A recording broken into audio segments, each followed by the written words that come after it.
Yo les abonnés, nous sommes aujourd'hui pour une nouvelle vidéo. J'espère que vous allez bien, que vos familles se portent très bien. Alors comme vous le voyez dans la vidéo d'aujourd'hui, nous allons parler d'un sujet que vous n'allez pas me voir traiter ou parler de ça beaucoup sur la chaîne YouTube. Alors, 5 choses à ne pas faire lorsqu'on vient vivre à l'étranger. Vient vivre, quand je dis vivre, c'est entre guillemets étudier à l'étranger. Voilà. La première chose que j'ai notée, c'est de ne pas vouloir se mélanger avec la population qui vit dans le pays dans lequel vous allez aller vivre. Alors, c'est quelque chose de péjoratif. C'est quelque chose de péjoratif dans le sens où ça dépend des personnes. Il y a des personnes qui sont beaucoup plus extraverties, qui vont beaucoup aller vers les gens, qui sont curieux, qui vont vouloir aller vers autrui et essayer d'apprendre de leur culture.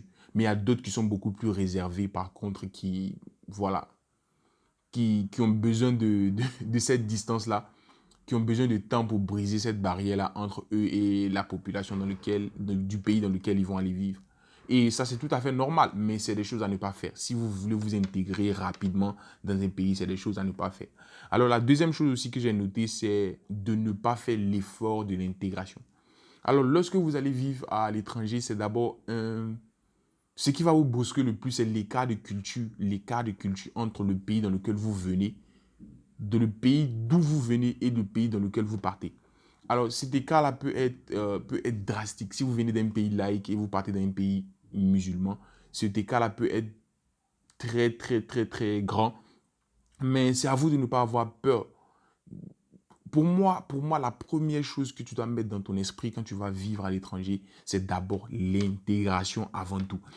Alors, l'intégration peut être un mot superflu pour certains, mais c'est un mot qui a son sens que lorsque tu arrives à te sentir chez toi, même dans un pays étranger, je pense que tu as réussi ton intégration. Moi, par exemple, ça m'a pris beaucoup plus de temps pour m'intégrer. Je ne dis pas que je suis intégré, attention, je ne dis pas que je suis intégré, mais ça me prend beaucoup plus de temps. Pourquoi? Parce que je me suis laissé influencer. Donc, on retombe sur le troisième point, c'est de ne pas se laisser influencer par les préjugés. De ne pas se laisser influencer par les préjugés, qu'est-ce que ça veut dire? De ne pas se laisser influencer par les informations qu'on nous bombarde ou les informations qu'on a vues en ligne sur les réseaux sociaux concernant le pays dans lequel nous allons aller vivre ou nous allons aller étudier. Je prends l'exemple toujours quand on me parle, l'exemple le plus extrême, je prends l'exemple de l'Inde.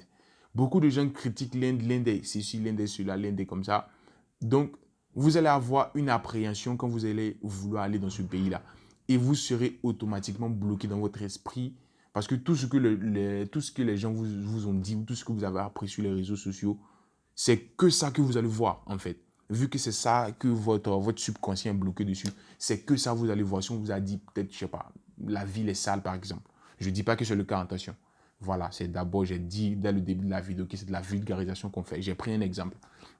Donc, si on dit par exemple que la ville est sale, votre subconscient va être focalisé seulement que sur ça. Donc, lorsque vous arrivez dans ce pays-là, vous allez regarder par terre. Au lieu de regarder les gens, regarder la beauté de la ville, vous allez seulement regarder des petits détails qui sautent aux yeux et vous allez essayer de vous accrocher à ça pour dire, ok, d'accord. Donc, tous les préjugés que j'avais vus concernant ce pays-là sont justifiés. Pourtant, ce n'est pas forcément le cas. Voilà. Et d'abord, je rebondis encore sur une autre chose. Ne pas être curieux. Moi, je pense que la curiosité, certains disent que c'est un vilain défaut, mais moi, je trouve que c'est le meilleur défaut du monde. Parce que ça vous permet d'apprendre. Ça vous permet de vous immerger plus facilement, plus que quelqu'un qui est réservé, qui prend beaucoup plus de temps pour aller vers les autres, pour apprendre de la culture. Moi, je pense que le plus grand cadeau que l'humanité a pu se faire, c'est de pouvoir voyager.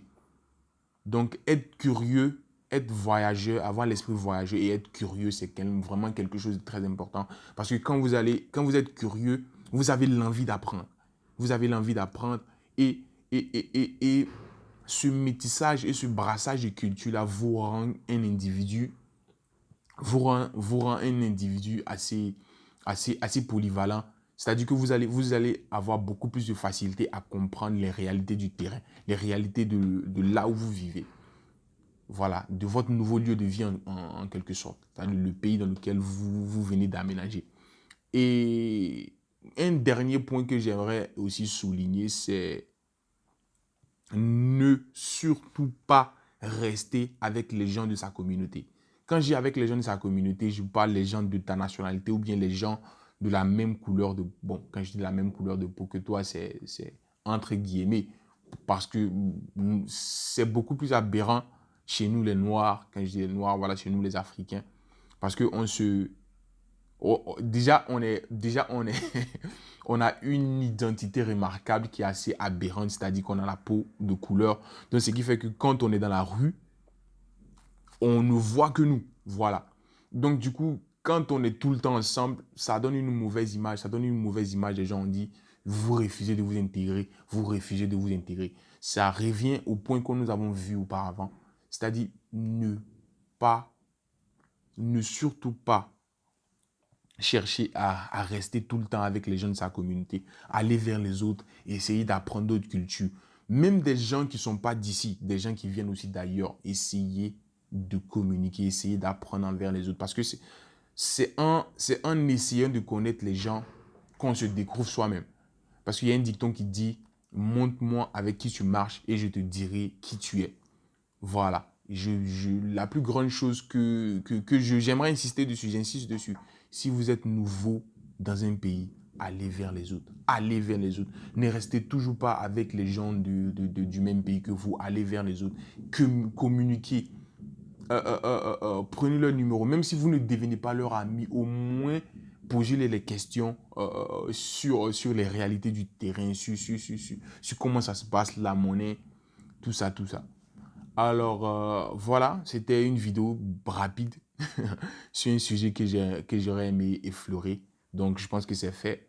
Alors, n'hésite pas. Alors, si tu as aimé la vidéo, n'oublie pas de la liker et n'oublie pas de t'abonner. N'oublie pas de dire en commentaire aussi si tu as vécu les mêmes expériences lorsque tu es allé vivre à l'étranger. Écris-le en commentaire.